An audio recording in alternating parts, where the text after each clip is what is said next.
Fala galera, eu sou Yuri Costa e esse é o Ponte do Reino e hoje conversamos sobre o último episódio da segunda temporada de The Chosen. O episódio começa com dois homens desconhecidos fazendo negócios para adquirir um terreno. Claramente esses personagens vão ser importantes mais pra frente. Maria continua chateada e se cobrando muito desde a sua recaída e a mulher etíope passa a integrar o grupo deles. Ao questionar Tomé sobre a relação entre os discípulos de Jesus, ele dá a melhor resposta possível. E quanto a eles? Na explicação mais generosa, eu chamaria isso de amor. Isso não parece amor para mim. Todos amam o nosso mestre e querem segui-lo do jeito certo. Eles só não concordam sobre qual é o jeito certo. Tadeu, Tiaguinho e Natanael saem para procurar o lugar ideal para o sermão, enquanto Jesus e Mateus terminam de prepará-lo. Jesus pede a opinião de Mateus, a ouve tranquilamente, mas explica para ele por que ele tomou as decisões que ele tomou ali no sermão. Ainda assim, ele concorda que ele precisa de um início diferente do que começar direto pela parte do vocês são o sal da terra. Jesus explica que tem muitas partes duras no sermão porque ele está aqui para começar uma revolução.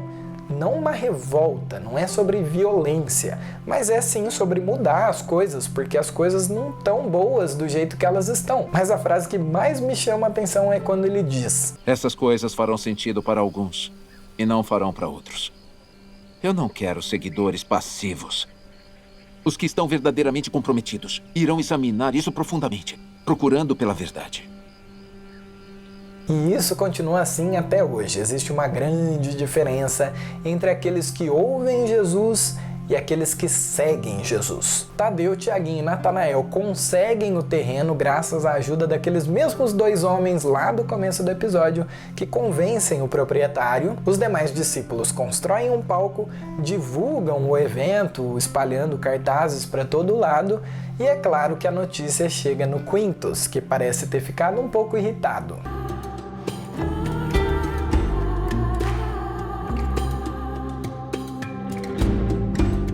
Mas Roma não é o único problema de Jesus nesse episódio, não.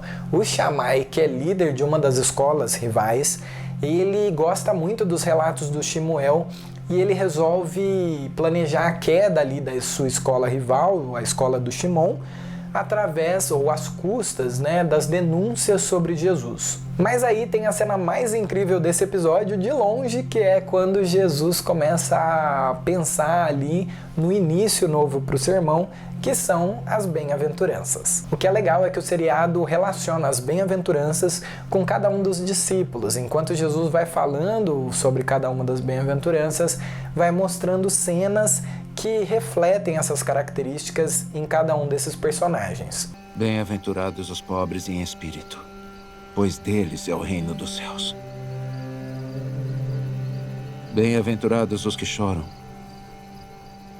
pois serão consolados. Por fim, a multidão toda se ajunta, a gente vê vários rostos conhecidos das outras temporadas, como os familiares dos discípulos, e Jesus termina de se preparar enquanto ele fala com a sua mãe. Inclusive, eu gosto muito dessa fala de Jesus também. Talvez seja melhor esperar para dizer isso depois que eu terminar. Caso eu cometa algum erro diante de uma multidão tão grande. Tudo o que você disser será lindo. É muito bom, na verdade.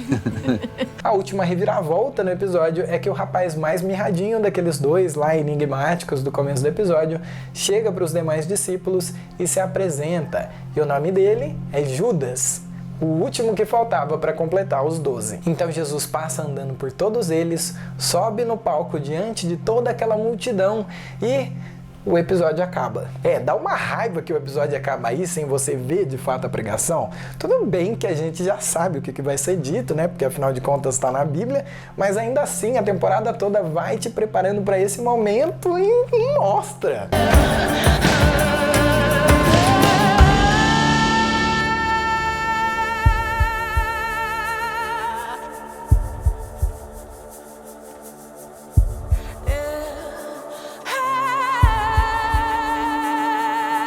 The Chosen. E aí ficam esse monte de dúvidas aí para a próxima temporada, O que é que vai acontecer com o Shemuel e o Shammai? Será que o Quintus vai levar aquilo tudo como um problema? E o Judas, como é que vai ser a entrada oficial dele pro grupo? Mas a gente só vai ficar sabendo todas essas coisas quando eles lançarem a terceira temporada lá pro fim do ano. Até lá, continue seguindo o Ponte do Reino, curtindo os vídeos do canal, e na semana que vem a gente volta com os vídeos mais tradicionais aqui do Ponte do Reino, criando pontes entre filmes e as animações e os valores do Reino de Deus, que eu tenho certeza que você já tá com saudade, né? Por isso que eu vou terminar esse vídeo dizendo que todo mundo tem que ver The Chosen, mas também dizendo, bora criar pontes, porque Deus também fala com a gente através dos filmes e das animações. Ah, e das séries.